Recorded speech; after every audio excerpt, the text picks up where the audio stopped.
그리스도인들 가운데도 천국이라고 하면 너무 멀게 생각하시는 분들이 많이 계십니다. 아주 먼 미래에 나중에 죽은 다음에는 천국 갈 것이다 라고 생각하실 텐데요, 틀린 것은 아니지만 그러나 천국에 대해서 너무 먼 나중의 일로 미뤄놓고 생활하실 때에는 우리의 신앙생활이 온전하지 못할 가능성이 있습니다. 왜냐하면 제가 가끔 그런 분들을 보는데요, 예수 믿는 건 좋고 교회 다니는 건 좋은데 천국 가기 전까지는 세상에서 좀 신나게 살고 재미도 보고, God bless you, 재미도 보고 좀 내 마음대로 살다가 죽기 전에는 확실히 잘 믿어서 천국에 쏙 들어갈 수 있도록 하면 되지 않나 라고 하는 그런 얄팍한 생각을 하실 가능성이 있기 때문에 예수 믿는 사람들에게 있어서 천국은 먼 미래의 나중의 일이라고 생각하는 것은 건강하지 못한 태도라고 볼 수 있겠습니다. 또 반대로 신실하게 신앙생활 하시는 분들 중에도 여전히 천국은 먼 미래의 일이라고 생각하시기 때문에 현실의 고통과 괴로움 속에서 그냥 꾹꾹 참고 지내면서 나중에 천국 갈 거니까 지금 좀 힘들어도 고생돼도 그냥 참자, 노력하자라고 생각하시는 경우가 있지만 그것이 나쁘진 않아도요, 하나는 모르시는 내용이라고 볼 수 있어요. 왜냐하면 예수님께서는 하나님의 나라가 가까이 왔고 우리가 이 땅 위에 사는 동안 바로 지금도 천국의 기쁨을 누리면서 살 수 있도록 가르쳐 주셨는데, 나중에 천국의 기쁨을 누리겠다고 지금 현실의 고통을 참고만 살아야 된다라고 하는 것도 온전치 못한 성경 지식이고요. 더더군다나 나중에 천국 갈 거니까 그 직전까지는 내 마음대로 재밌게 살자라고 하는 것도 틀린 생각이라고 하는 사실을 오늘 제가 말씀드리기를 원합니다. 하나님의 나라에 관해서 말하는 모든 신학자들이 대부분 공통적으로 이야기하는 것이 무엇인가 하면, 하나님의 나라는 이미 우리에게 임하였지만 아직 완성은 되지 않았다라고 설명합니다. 영어로 표현하면 하나님의 나라는 already, 이미 왔다, 하지만 not yet, 아직 완성되지 않았다라고 하는 두 가지 모순된 개념 같아 보이지만 실제로 예수님이 말씀하시고 성경에서 우리에게 가르쳐 주시는 하나님 나라의 개념은 이미 도착했으나 아직 완성은 되지 않은 그런 역설적인 진리 안에서 이해할 수 있다는 사실을 기억하시면서 오늘은 말씀을 통해서 지금 당장 현재에 누릴 수 있는 천국에 관하여 함께 나누기를 원합니다. 첫 번째로 우리들은 현실이 고통스럽고 괴로울 수 있습니다. 그래서 지옥 같은 현실 속에 살고 있지만 예수님을 제대로 만나게 될 때에 지금 당장 천국을 경험할 수 있다는 사실을 성경에서 우리에게 가르쳐 주신 것입니다. 오늘 누가복음 17장의 말씀을 읽어 들었습니다. 1절에 보시면 예수님께서 제자들과 함께 이스라엘의 저 북쪽 갈릴리에서 남쪽에 있는 예루살렘을 향해서 가시는데요, 갈릴리와 사마리아 근처에 지나가실 때에 10명의 문둥병 환자들을 만났다라고 하는 말씀을 하고 있습니다. 제가 어렸을 때 서울에도 종종 문둥병 환자들이 등장하셨습니다. 그러면 저희 어머니가 좀 깨름직하게 생각하시면서 문 열어주지 말라고 밖에서 이렇게 두드리고 하는 경우가 있었거든요. 그래서 저는 직접 본 적은 없지만 우리 집 앞에까지 왔다 가신 문둥병 환자들이 계시구나 하는 걸 어렸을 때 알았었는데요. 한국 사회에도 이 나병, 요즘에는 한센병이라고 하는데요, 문둥병에 걸린 분들이 많이 천대를 당하고 고생을 많이 했습니다. 역사 자료를 보니까 소록도에 이 나환자 강제 수용소가 생겨난 것은 일제시대라고 합니다. 1916년도에 소록도에 강제 수용소가 생겼는데요, 그 당시에는 정말 제대로 된 치료도 받지 못하고 너무 많은 천대와 또 고통을 많이 주었다라고 그 역사 기록에 남아있는 것을 보았습니다. 현대의학에 의해서도 이 한센병은 전염성이 있는 것은 사실입니다. 특별히 비말 감염이 되기 때문에 호흡기를 통해서 이렇게 침이나 또 공기 중에 떠다니는 것들을 통해서 우리 코로나를 통해서 우리가 배웠지만 감염 가능성이 있고요. 그 다음에 가족들끼리는 함께 살면서 장기적인 긴밀한 피부 접촉을 하게 될 때에 손도 만지고 몸도 부딪히고 수건도 같이 쓰고 식기류를 공유하는 경우에 감염 가능성이 있지만 그것은 굉장히 영양 상태가 열악하거나 청결과 위생도가 너무 나쁜 경우에만 감염의 가능성이 지금 남아있을 뿐이지 현생 인류에게는 다행히도 95%의 사람들에게 이미 그 자연 면역을 가지고 있기 때문에 지금은 우리 주변에서 누구도 문둥병을 두려워하거나 이 나병, 한센병에 전염될까 봐 두려워하는 사람들은 별로 없습니다. 하지만 일제시대만 해도 나병 환자들은 3번 죽는다라고 하면서 애통해했다고 합니다. 나병에 걸렸기 때문에 일반 세상에 살지 못하고 소록도와 같은 강제 수용소로 보내져야 되니까 죽는 것이고, 또 그 당시에 나병 환자가 돌아가시면 무조건적으로 부검을 했다고 합니다. 그 병을 연구하기 위해서 아마 일제 치하에서 그런 일들을 했던 것 같아요. 그리고 그 당시만 해도 한국 사회에서는 화장을 많이 하지 않고 주로 매장을 했습니다. 하지만 나병 환자들이 돌아가시면 부검도 할 뿐만 아니라 의무적으로 전염병 사망자이기 때문에 화장해야 된다라고 강요했기 때문에 3번 죽는 슬픔을 호소하는 그런 자료들이 남아 있습니다. 참 놀랍고 감사한 것은 이 소록도에 독일인 수녀님들이 오랫동안 나병 환자들을 위해서 헌신 봉사하셨습니다. 그분들이 많이 복음을 받아들였고요. 또 여수에 있는 애양원 손양원 목사님 아시죠? 그 손양원 목사님께서도 가족과 함께 이 나환자 공동체 교회를 인도하면서 복음을 전하시다가 6.25 전쟁 때 순교하신 우리 한국교회의 정말 훌륭한 믿음의 어르신을 우리 성도님들도 많이 기억하실 거예요. 우리 가까운 현대에도 이런 현실 속에서 나병 환자들이 살아갔는데 2000년 전에 예수님 시대의 나병 환자들은 얼마나 멸시와 천대를 받으며 살았을까 상상해 보시라고 최근의 사례를 말씀드린 겁니다. 쉽게 말하면 나병 환자들은 가족에게서 분리됩니다. 마을에서 살 수 없습니다. 가까이 오는 것조차 허용하지 않았기 때문에 강제 격리되어서 마을 밖에서 살아가는 사람들의 삶은 쉽게 말하면 현실 지옥이라고도 말할 수 있습니다.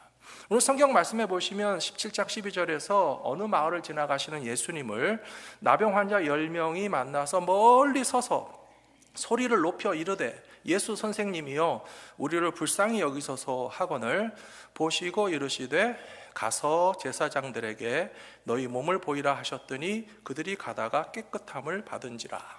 이렇게 그냥 서술된 거를 읽으면요 좀 실감이 안 납니다. 여러분 영화 드라마적인 상상력을 발휘해 보세요. 이 10명의 문둥병 환자들과 예수님과 거리가 얼마나 떨어져 있을까요? 굉장히 멀리 떨어져 있을 거예요. 접근 금지거든요. 가까이 오면 돌로 쳐서 내쫓았어요. 그렇기 때문에 10명의 문둥병 환자들은 마을 가까이 이 사람들 가까이 가지 못하고 먼 데서 저기 보니까 예수님과 예수님의 제자들이 오는 것 같아요. 그러니까 소리를 높여 이르되 13절에 그렇게 돼 있잖아요. 거기 오시는 분 예수님 맞습니까? 이렇게 소리치는 거예요. 10명의 사람들이. 그러니까 예수님은 또 어떻게 하셨겠어요? 내가 예수다 라고 하지 않으셨을 거예요. 예수님은 너무 점잖은 분으로만 상상하지 마세요. 내가 예수다 라고 하셨을 거예요.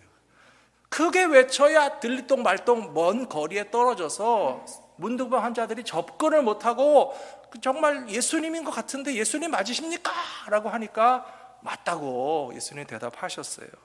그뿐만 아니라 14절에 보시면 저 사람들이 문둥병 환자들이구나. 그래서 다 주님의 권세와 능력으로 고쳐주시고 제사장에게 가서 깨끗하게 된 것을 검증을 받아라 라고 말씀하셨어요. 사랑하는 성도 여러분, 천국이 멀리 있습니까? 천국이 어디 있죠? 예수님이 문둥병 환자들을 고쳐주신 순간에 현실 지옥은 예수님과 함께하는 천국으로 바뀌는 거예요. 문둥병 환자들만 그렇겠습니까? 우리들도 마찬가지입니다. 사랑하는 성도 여러분, 예수님이 멀리 계신 것 같아요? 가만히 계시지 마세요. 예수의 이름을 높이 부르십시오. 예수님, 내 삶의 현실을 아시죠? 내 삶의 아픔을 아시죠? 내 가정과 내 직장과 내 일터와 우리 교회에 아프고 힘든 일이 있다면 주님, 멀리 계신 것 같은데 우리를 좀 기억해 주세요 라고 부르짖어 예수의 이름을 부를 때 주님께서 모른 척하지 않으시고 우리를 치유하시고 고쳐주심으로써 여러분의 삶 가운데, 우리 교회 가운데 이 지상에서도 누릴 수 있는 천국을 허락하여 주실 거라고 믿습니다. 마태복음 6장 10절에 보시면 예수님께서 주기도문을 가르쳐 주시면서 이렇게 기도하라고 가르쳐 주셨어요. 10절 말씀입니다. 나라가 임하옵시며 뜻이 하늘에서 이루어진 것 같이 땅에서도 이루어지이다. 나라가 임하옵시면은 뭡니까? 하나님의 나라가 여기에 이루어지기를 원합니다 라고 기도하라고 가르쳐 주신 거예요. 하나님의 뜻은 하늘에서 이루어지는 것 같이 땅에서도 이루어질 것을 믿습니다 라고 기도하라고 가르쳐 주신 것입니다.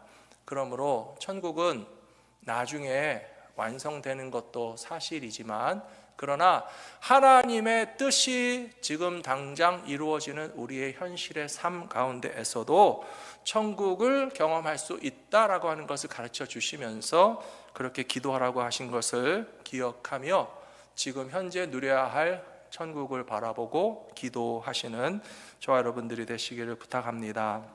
우리 예배 끝날 때 찬송가 438장을 부를 건데요. 내 영혼이 은총 입어 중한 죄짐 벗고보니 슬픔 많은 이 세상도 천국으로 화하도다. 찬송가 가사지만 우리가 늘 부르면서 알고 있던 사실이에요. 천국이 먼 것이 아니라 중한 죄짐 벗고보니 슬픔 많은 이 세상도 천국으로 느껴질 수 있다는 것입니다. 할렐루야 찬양하세. 내 모든 죄 사함 받고 주 예수와 동행하니 그 어디나 하늘나라 라고 부르잖아요. 천국이 멀리 있습니까? 가까이 있습니까? 아직도 잘 모르셔서 대답 못 하시죠? 천국이 멀리 있습니까? 가까이 있습니까? 주 예수와 동행하면 슬픔 많은 이 세상도 천국으로 화하도다 라고 노래 부르는 분들의 신앙 고백의 의미가 무엇인지 오늘 깊이 생각해 보시면 좋겠습니다. 두 번째로 천국을 지금 당장 경험하는 사람들의 특징은 예수님에게 달려와서 감사와 경배를 드리는 사람들이라는 것입니다. 누가복음 17장 15절에 보시면 10명의 문둥병 환자 가운데 다 고침을 받았는데 그 중에 한 사람이 자기가 나은 것을 보고 큰 소리로 하나님께 영광을 돌리며 돌아와 예수의 발 아래 엎드려 감사하니 그는 사마리아 사람이라 라고 되어 있습니다. 10명의 문둥병 환자들의 자세한 신상은 성경에 밝혀져 있지 않습니다. 이 사람들이 유대인인지 어느 지파 사람인지 전혀 나오지 않습니다. 하지만 예수님 앞에 돌아와서 하나님께 영광 돌리며 감사의 경배를 드린 사람은 사마리아 사람이라고 되어 있어요. 그리고 사마리아 사람에 대해서 예수님조차도 뭐라고 얘기하는지 아십니까? 오늘 성경에 보시면 10명이 고침을 받지 않았느냐? 이 이방인 외에는 다 어디 갔냐? 라고 말씀하세요. 예수님도 사마리아 사람은 이방인으로 간주했다는 거예요. 예수님이 진짜 차별하시는 분은 아니시고 예수님도 그렇게 카테고라이즈 하시는 거죠. 사마리아 사람은 혈통이 섞였어. 반은 유대인이지만 반은 유대인도 아니야. 그러니까 우리는 개처럼 여겨도 괜찮고 이방인으로 쳐도 생각될 만큼 사마리아 사람들은 멸시받는 사람이었어요. 그러니 문둥병 환자로서 육체의 고통이 있을 뿐만 아니라 사회적인 차별도 받았고 게다가 혈통적으로 사마리아 사람이라고 해서 얼마나 멸시받는 사람이었겠습니까? 그 마음에 지옥처럼 여겨지는 것이 다른 사람들보다 훨씬 더 찐했을 거예요. 나는 더 지옥과 같은 삶을 살고 있다라고 생각했지만 예수님 앞에 찾아와서 감사하며 엎드려 경배하는 이 사람의 마음은 지금 지옥입니까? 천국입니까? 지옥입니까? 천국입니까? 예수님에게 찾아와서 감사의 경배를 드리는 사마리아 사람이고 문둥병 환자였던 이 사람은 천국의 기쁨을 누리고 있다는 사실을 기억하시면서 만일 우리들도 지금 당장 주님이 허락하시는 천국의 기쁨을 맛보시기 원하시거든 우리 주님의 은혜에 감사하며 살아가시는 저와 여러분들이 되시기를 부탁합니다. 우리가 나중에 천국에 다 가겠지만 나중 천국으로 자꾸 밀어놓지 마시고요, 지금도 천국에서 살 수 있는데, 지금도 천국과 같은 기쁨과 감사로 찬송하면서 살아갈 수 있는데 왜 자꾸 그걸 나중으로 밀어놓으십니까? 여러분의 가정이 믿음 안에서 천국 같은 가정 되시기를 축복합니다. 우리 교회가 어느 교회보다도 이 땅 위에서 천국을 맛볼 수 있는 교회가 있다면 갈보리 믿음교회구나 라고 하는 그런 인정을 받을 수 있도록 함께 마음 모아 협력해 주시는 저와 여러분들이 되시기를 부탁합니다. 잠언 17장 1절 말씀해 보시면요, 마른 떡 한 조각만 있고도 화목하는 것이 육선이 집에 가득하고 다투는 것보다 나으니라 하는 말씀이 있어요. 똑같은 가정인데요, 가정이 지옥 될 수 있고 가정이 천국 될 수 있어요. 마른 떡 한 조각만 있어도 화목한 가정은 천국입니다. 그러나 고기 반찬을 쌓아놓고 있어도 싸우는 집안은 지옥입니다. 잠언의 말씀은 우리에게 그것을 가르쳐 주시는 거예요. 마른 떡 한 조각만 있고도 화목하는 것이 육선이 집에 가득하고 다투는 것보다 나으니라 하신 말씀은 믿음의 가정뿐만 아니라 교회에도 주시는 말씀이에요. 교회가 넉넉지 않으면 어떻습니까? 교회가 화려하지 않으면 어떻습니까? 교회가 초대형, 이름만 말하면 전 세계에서 다 아는 어마어마한 교회가 아니면 어떻습니까? 우리가 고기 반찬을 쌓아놓고 싸우고 미우고 다투고 갈등하고 있다면 천국 같은 교회라고 아무도 말할 수 없을 거예요. 그러나 마른 떡 조각만 쌓아놓은 소박하고 겸손한 교회인데 화목하다, 감사한다, 기쁨과 찬양이 넘쳐난다, 천국 같은 교회 되는 일에 협력하시는 저와 여러분들이 되시기를 부탁합니다.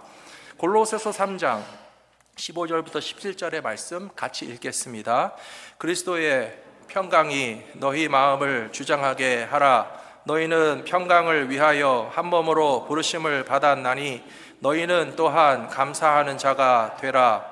그리스도의 말씀이 너희 속에 풍성히 거하여 모든 지혜로 피차 가르치며 권면하고 시와 찬송과 신령한 노래를 부르며 감사하는 마음으로 하나님을 찬양하고 또 무엇을 하든지 말에나 일에나 다 주 예수의 이름으로 하고 그를 힘입어 하나님 아버지께 감사하라.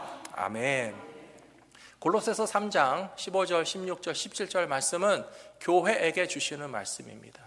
15절 말씀해 보시면 너희는 평강을 위하여 한 몸으로 부르심을 받았다라고 되어 있어요. 부르심을 받은 사람들이 뭡니까? 교회입니다. 에클레시아. 세상에서 부르심을 받은 사람들이 교회인데요, 게다가 한 몸으로 부르심을 받았고 평강을 위하여 부르심을 받았는데 교회는 뭐 하는 사람들입니까? 감사하는 사람들이에요. 문둥병 환자 10명의 사람들은 감사하는 사람들이 되었어야 합니다. 그러나 9명은 정신이 없었어요. 야, 신난다, 문둥병이 났네, 지옥 같은 삶에서 깨끗하게 되었으니 신난다 라고 하면서 쭈르륵 달려가 버렸어요. 그러나 그 한 사람과 같이 예수님이 날 고쳐주셨는데, 지금 이 사람들이 벌써 예수님 만나기 전부터 저 멀리서 기다리고 있었잖아요. 예수님만 왔다가는 내가 가만히 안 있겠다. 갈릴리에서 예루살렘으로 가시는 길에 예수님만 눈에 띄면 소리를 질러서 고쳐달라고 해야지 라고 해서 고침 받았어요. 그러면 어떻게 해야 돼요? 감사하는 자가 돼야 돼요. 누구에게 하시는 말씀입니까? 우리에게 하시는 말씀이에요. 사랑하는 성도 여러분, 아쉬울 때는 멀리서도 소리 지르고 병고침을 받고 나면 나 몰라라 하고 예수님 등 돌리고 쭈르륵 달려가는 것이 아니라 감사하는 자가 되라 라고 하신 말씀의 의미를 생각하신다면 더욱더 풍성한 천국의 기쁨을 누리는 신앙 공동체가 될 줄로 믿습니다. 그래서 17절에도 무엇을 하든지 말에나 일에나 다 주 예수의 이름으로 하고 그를 힘입는 사람들이 바로 교회예요. 사랑하는 성도 여러분, 교회에서 뭐 해야 되는지 아십니까? 무엇을 하든지 말에나, 말씀 보여주세요. 제 얼굴은 안 보셔도 돼요. 또 무엇을 하든지 말에나 일에나 다 주 예수의 이름으로 하는 곳이 어디예요? 교회예요. 교회에 모인 사람들은 무슨 힘으로 일하셔야 돼요? 예수님의 힘입어서 일하는 사람들이고요. 또 결론적으로 말씀드리면 교회는 하나님 아버지께 감사하는 사람들의 공동체입니다. 사랑하는 성도 여러분, 우리가 추수감사절에만 감사하겠습니까? 아니에요. 하나님께서 우리에게 베풀어 주신 은혜를 생각하면 무슨 일을 하든지 다 주의 이름으로 하고, 무슨 말을 하든지 무슨 일을 하든지 주님이 나와 함께 하여 주시니 하나님께 감사드리는 고백이 넘쳐나는 교회는 천국과 같은 기쁨이 넘치는 공동체가 될 줄로 믿습니다. 그래서 세 번째로 하나님의 나라, 천국이라고 하는 것은 눈에는 보이지 않지만 다른 데 있는 것이 아니라 너희 가운데 있느니라. 교회라는 공동체 안에 하나님의 나라가 존재하고 있고 천국을 맛볼 수 있는 곳은 바로 교회다라고 하는 사실을 예수님이 우리에게 가르쳐 주시고 있습니다. 누가복음 17장 20절 말씀 보십시오. 바리새인들은 몰라서 물어본 것 같아요. 하나님의 나라가 어느 때 임하는 것입니까? 라고 묻거늘 예수님께서 대답하여 이르시되 하나님의 나라는 볼 수 있게 임하는 것이 아니요 또 여기 있다 저기 있다고도 못하리니 하나님의 나라는 너희 안에 있느니라. 하나님의 나라의 현재성, 천국의 현재성에 관해서 예수님 말씀하시는데 이 바리새인들은 좀 얼떨떨했을 것 같아요. 아니 언제 하나님의 나라가 오겠습니까? 라고 했더니 너희 가운데 하나님의 나라가 있다고 하시는데 바리새인들은 하나님의 나라를 이해하지 못했어요. 하지만 예수님의 제자들은 옆에서 빙긋이 웃고 있었을 거예요. 우리는 하나님의 나라가 뭔지 아는데. 여러분 하나님의 나라가 뭔지 아세요? 예수님과 함께 계시면 하나님의 나라예요. 찬송가를 제가 또 불러드릴까요? 내 주 예수 모신 곳이 그 어디나 하늘나라. 초막이나 궁궐이나 내 주 예수 모신 곳이 그 어디나 하늘나라. 예수님과 함께 하는 사람들은 하나님의 나라 속에 살고 있는 거고요. 예수님과 함께 하는 사람들이 모인 공동체 안에는 천국이 이미 와서 존재하고 있어요. 갈보리 믿음교회가 더욱더 천국의 특징을 선명하게 나타내는 신앙 공동체가 되어야 할 줄로 믿습니다.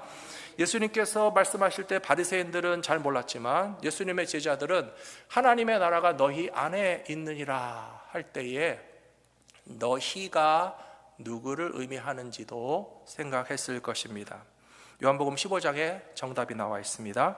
사람이 내 안에 거하지 아니하면 가지처럼 밖에 버려져 마르나니 그것을 모아다가 불에 던져 사르느니라. 너희가 내 안에 거하고 내 말이 너희 안에 거하면 무엇이든지 원하는 대로 구하라. 그리하면 이루리라. 이 요한복음 15장 6절과 7절의 말씀을요, 천국과 하나님 나라의 개념을 가지고 다시 읽어보세요. 하나님의 나라가 우리 안에 있다는 것이 무엇을 의미하는지 예수님 가르쳐 주시는 말씀으로 이해가 됩니다. 다시 6절 말씀부터 볼게요. 사람들이 예수님 안에 거하지 않으면 천국을 경험할 수 없는데 7절 말씀, 너희가 주님 안에 거하고 주님의 말씀이 너희 안에 거하면 그것이 바로 천국이 너희 안에 거한다라고 하는 것을 경험하게 되는 것이다 라고 예수님 말씀하고 계신 거예요. 9절도 보십시다. 아버지께서 나를 사랑하신 것 같이 나도 너희를 사랑하였으니 나의 사랑 안에 거하라. 내가 아버지의 계명을 지켜 그의 사랑 안에 거하는 것 같이 너희도 내 계명을 지키면 내 사랑 안에 거하리라. 하나님의 나라가 어디 있다고요? 너희 안에 있다고요. 근데 너희는 어떤 사람들이에요? 예수님 안에 있는 사람들이에요. 예수님을 사랑하는 사람들이에요. 예수님처럼 서로 사랑하는 사람들 가운데 천국이 벌써 와 있는데 모르겠느냐? 라고 주님 말씀하시잖아요. 사랑하는 성도 여러분, 야베스의 기도를 드리면서 우리는 복의 복을 더하여 주시기를 기도하고 있어요.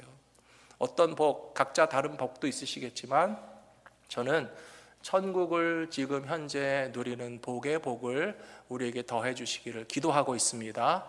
지경을 넓게 해달라고 기도하고 있잖아요. 무슨 지경이 넓어져야 되겠어요? 큰 땅을 살까요? 비싼 건물을 살까요? 아니에요. 천국이 확장되는 거잖아요. 하나님의 나라가 확장되는 일을 위해서 살아간다면, 그러면 하나님 나라를 확장하는 사람은 어디 살고 있겠어요? 천국에 살고 있겠죠. 천국에 살고 있는 우리들이 하나님 나라를 확장해 나가는, 지경을 넓게 하시는 은혜를 누릴 수 있는 2026년의 삶이 되실 줄로 믿습니다.